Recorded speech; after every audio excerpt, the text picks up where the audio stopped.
नमस्कार दोस्तों, कैसे हैं आप लोग। आई होप आप सबकी गर्मी की छुट्टियां बच्चों के साथ बहुत मज़े में जा रही होंगी।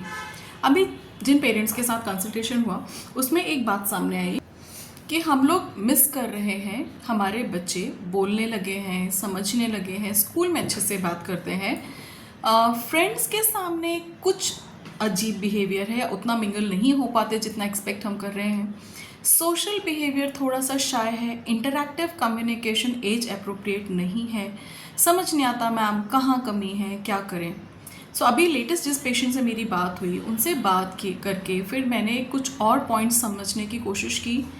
लगातार कुछ कंसल्टेशंस पर जो बच्चे सब टुवर्ड्स नॉर्मल आ चुके हैं उनके साथ जो एक सबसे कॉमन कंप्लेंट बची हुई है दैट इज़ कि अभी आपके बच्चे स्ट्रीट स्मार्ट नहीं हो पाए हैं। स्ट्रीट स्मार्ट का मतलब क्या कि बच्चे खुद ही तुरंत डिसीजन ले सकते हैं, हर तरह की बातें कर सकते हैं, हर तरह की बात समझ सकते हैं, बातें बना सकते हैं, मस्ती कर सकते हैं, रूल समझ सकते हैं, कॉम्प्लेक्स कमांड समझ सकते हैं, इंटरैक्टिव क्वेश्चंस कर सकते हैं, उनमें क्वेरीज है, जिज्ञासा है, वो एक्सप्लोर करना चाहते, एक्सपीरियंस करना चाहते हैं। अपनी पेयर ग्रुप के बराबर वो बच्चे स्मार्ट हैं।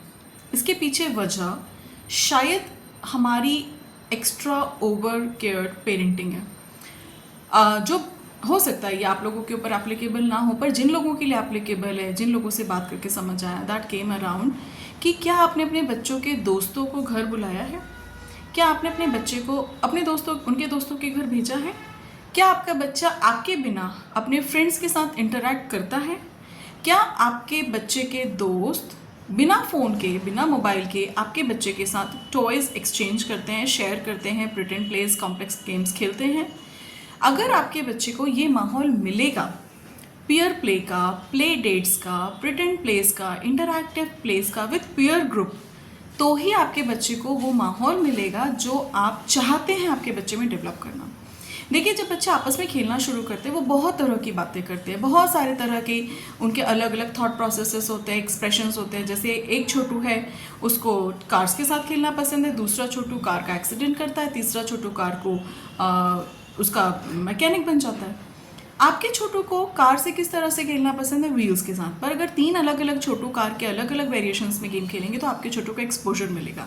आप अपने छोटू को बैठकर कितना भी समझाएं कि बेटा कार से ऐसा खेलो ऐसा खेलो, उसको नहीं समझ आएगा। वहीं वो अपने दोस्तों को अगर खेलता हुआ देखेगा तो डेफिनेटली चीज़ें सीखेगा। So what I mean to say here is, please अपने कंफर्ट जोन से बाहर निकलिए, अपने बच्चों को वो माहौल दीजिए जैसा आप अपने बच्चे को डेवलप करना चाहते हैं।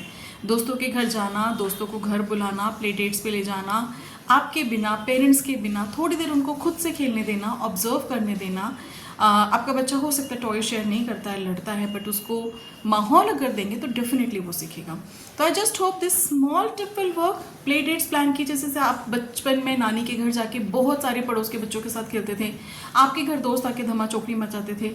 कोशिश कीजिए कि आप भी एक अच्छे सर्कल के साथ इस तरह से इंटरेक्शन दे सके। डेफिनेटली 3 मंथ्स में आपको काफ़ी पॉजिटिव चेंज नजर आएगा।